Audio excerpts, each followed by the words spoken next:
On the morning of August 13th, 2018, what appeared to be the perfect American family suddenly disappeared without a trace. Within just a few days, the investigation would expose one of the most shocking family murder cases in modern American history. At the center of it all was Chris Watts, a quiet husband and father from Frederick, Colorado, who stood in front of television cameras begging for the safe return of his pregnant wife and two young daughters. But behind his calm appearance, investigators would soon discover a terrifying truth. Chris Watts lived with his wife, Shanann, and their daughters, 4-year-old Bella and 3-year-old Celeste. Shanann was 15 weeks pregnant with their third child, a baby boy they planned to name Nico. To friends and thousands of followers on social media, they looked like the perfect family. Their lives were filled with smiling photos, birthday celebrations, vacations, and happy family videos. No one could imagine that everything was about to change. Late on the night of August 12th, Shanann returned home from a business trip to Arizona. A neighbor's security camera recorded her walking through the front door just before 2 o'clock in the morning. It was the last confirmed time anyone saw her alive. The next morning, Shanann missed an important doctor's appointment and stopped answering phone calls and text messages. Her close friend, Nicole Atkinson, immediately became worried. This behavior was completely unlike Shanann, especially because she was pregnant and always stayed in touch with her friends. Nicole drove to the Watts family home to check on her. Shanann's car was still parked in the garage, but no one answered the door. Looking through the windows, Nicole could see that everything inside seemed normal, yet there was no sign of Shanann or the children. Feeling that something was seriously wrong, she called the police. When officers arrived, they believed they were responding to a missing persons case. However, as they entered the house, they quickly noticed several unusual details. Shanann's purse, phone, medication, and personal belongings were still inside. Detectives immediately realized that a pregnant mother would never leave home without these essential items. At first, there were no signs of forced entry or violence, but investigators knew something wasn't right. Then a next-door neighbor offered detectives access to his home security footage, a recording that would soon become one of the most important pieces of evidence in the entire investigation. As detectives watched the security footage inside the neighbor's living room, their attention slowly shifted away from the screen and toward Chris Watts himself. While the video showed nothing unusual at first glance, Chris's behavior immediately stood out. He folded his arms tightly, avoided eye contact, and constantly shifted his weight from one foot to the other. The experienced investigators had seen this kind of nervous body language before. The footage revealed Chris backing his work truck into the driveway early that morning. According to the neighbor, this was highly unusual. Chris normally parked on the street before leaving for work. On that particular morning, however, he pulled the truck directly into the driveway for several minutes before driving away. At the time, detectives couldn't prove that a crime had been committed, but they knew one thing for certain. Chris Watts was the last known person to see his wife and daughters alive. Later that day, Chris agreed to speak with investigators. He calmly answered questions, explaining that he had left for work early in the morning while Shanann and the girls were still at home. He claimed that after an emotional conversation about their relationship, Shanann had taken the children and left the house. Detectives listened carefully, but several parts of his story immediately raised concerns. Shanann had left behind her purse, phone, medication, and car. None of it matched the behavior of a mother planning to leave with two small children. As the investigation continued, detectives began collecting surveillance footage from nearby homes, reviewing phone records, and interviewing friends and family members. Every new piece of evidence seemed to point in one direction. Meanwhile, Chris appeared on local television, asking for his family's safe return. Looking directly into the camera, he pleaded for Shanann and the girls to come home. He thanked everyone helping with the search and insisted that he only wanted his family back. To many viewers, his interview seemed strange. His words sounded rehearsed, and his emotions appeared forced. While some people felt sympathy for him, others immediately believed that something wasn't right. Behind the scenes, investigators were beginning to build a very different picture of Chris Watts, one that would soon reveal a devastating.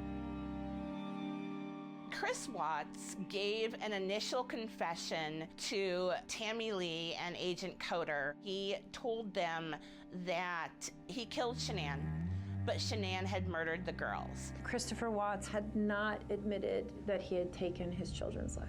What's going to happen when their cause of death comes back to you, or the girl's not going to? Okay? You sure? I'm 100% positive it's not going to come back to me. I would hate for Shanann to get a bad rap? She didn't have anything to do with it. You know it's not fair. I know. So, do you want to tell us the truth? That about is, what happened? that is the truth. It's not her, it's not. Chris knew that even if he did kill his wife in a fit of rage, he's going to go to jail for it. Chris told investigators that in the early hours of August 13th, he strangled Shanann inside their bedroom after an argument about the future of their marriage. Once she was dead, he wrapped her body in a sheet and carried it downstairs while his two daughters were still alive inside the house. According to his confession, Bella and Celeste were placed inside his work truck along with their mother's body. Before sunrise, Chris drove nearly an hour to a remote oil field owned by the company where he worked. It was a place he knew well, isolated from nearby homes, and rarely visited by anyone else. When investigators later searched the site, they discovered Shanann buried in a shallow grave. The search continued for hours before they made an even more heartbreaking discovery. Bella and Celeste were found inside two separate oil storage tanks. The recovery operation shocked even experienced investigators. Many later described it as one of the most disturbing crime scenes they had ever witnessed during their careers. News of the discovery spread across the country within hours. The public struggled to understand how a father who appeared loving and devoted could be responsible for such a horrific crime.